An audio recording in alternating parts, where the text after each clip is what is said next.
আসসালামু আলাইকুম দর্শক।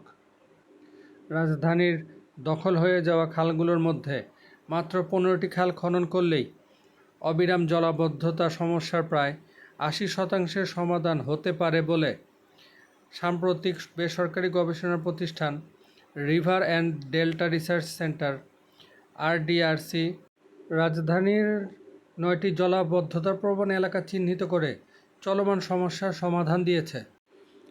RDRC যেসব খাল খননের জন্য সুপারিশ করেছে সেগুলো হলো রূপনগর মেইন খাল, বাউনিয়া খাল, বাইশতেকি খাল, সাংবাদিক কলোনি খাল, কল্যাণপুর খাল, ইব্রাহিমপুর খাল, পান্থপথ বক্স কালভার্ট খাল, রায়ের বাজার খাল, জিরানি খাল, রামপুরা খালের দক্ষিণ প্রান্ত, দোলাই খাল, কদমতলী খাল ও মান্দা খাল।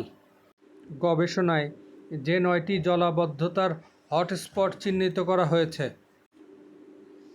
পল্লবী শিয়ালবাড়ি, রূপনগর ও ইস্টার্ন হাউজিং, কালশী ও মিরপুর 11, টোলারবাগ, আহমেদনগর ও পাইকপাড়া, শেওড়াপাড়া, কাজীপাড়া ও কাফরুল, কলাবাগান, ধানমন্ডি 27 নম্বর, কাঁঠালবাগান, গ্রিন রোড ও হাতিরপুল,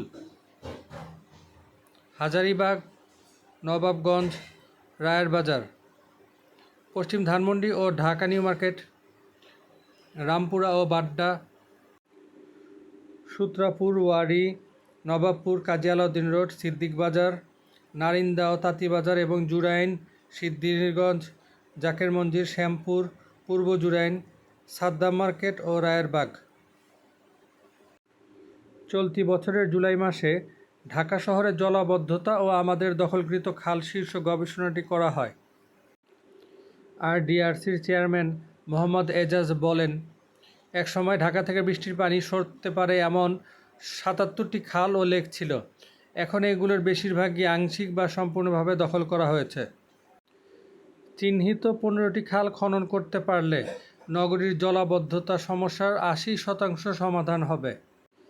15টি খালের মধ্যে পল্লবী শিয়ালবাড়ি, রূপনগর ও ইস্টার্ন হাউজিংয়ের জলাবদ্ধতা নিরসনে রূপনগর মেইন খাল খনন করতে হবে। বাউনিয়া খাল, বাইশতেকি খাল ও সাংবাদিক কলোনি খাল খনন করলে কালশী ও মিরপুর 11-এর জলাবদ্ধতা নিরসন হবে। অন্যদিকে টোলারবাগ, আহমেদনগর ও পাইকপাড়ার জন্য কল্যাণপুর খাল, শেওড়াপাড়া, কাজীপাড়া ও কাফরুলের জন্য ইব্রাহিমপুর খাল ও কল্যাণপুর খাল, কলাবাগান, ধানমন্ডি 27, কাঁঠালবাগান, গ্রিন রোড ও হাতিরপুলের জন্য পান্থপথ বক্স কালভার্ট খাল খনন করতে হবে। পাশাপাশি রামপুরা ও বাড্ডার জন্য রামপুরা খালের দক্ষিণ প্রান্ত, হাজারীবাগ, নবাবগঞ্জ, রায়ের বাজার, পশ্চিম ধানমন্ডি ও ঢাকা নিউ মার্কেটের জন্য রায়ের বাজার খাল ও জিরানি খালের শেষ অংশ, সূত্রাপুর, ওয়ারী, নবাবপুর, কাজী আলাউদ্দিন রোড, সিদ্দিক বাজার, নারিন্দা ও তাঁতীবাজারের জন্য দোলাই খাল এবং জুরাইন, সিদ্ধিরগঞ্জ, জাকের মঞ্জিল, শ্যামপুর, পূর্ব জুরাইন, সাদ্দাম মার্কেট ও রায়েরবাগের জলাবদ্ধতা নিরসনের জন্য কদমতলী খাল ও মান্দা খাল খনন করতে হবে। স্বাধীনতার পর ঢাকায় 57টি খাল থাকলেও বর্তমানে এই সংখ্যা নেমে এসেছে 26টিতে। এ কারণে সামান্য বৃষ্টিতেই তলিয়ে যায় রাজধানী, দুর্ভোগ পোহাতে হয় নগরবাসীকে। সূত্র UNB। সাথে থাকার জন্য ধন্যবাদ দর্শক।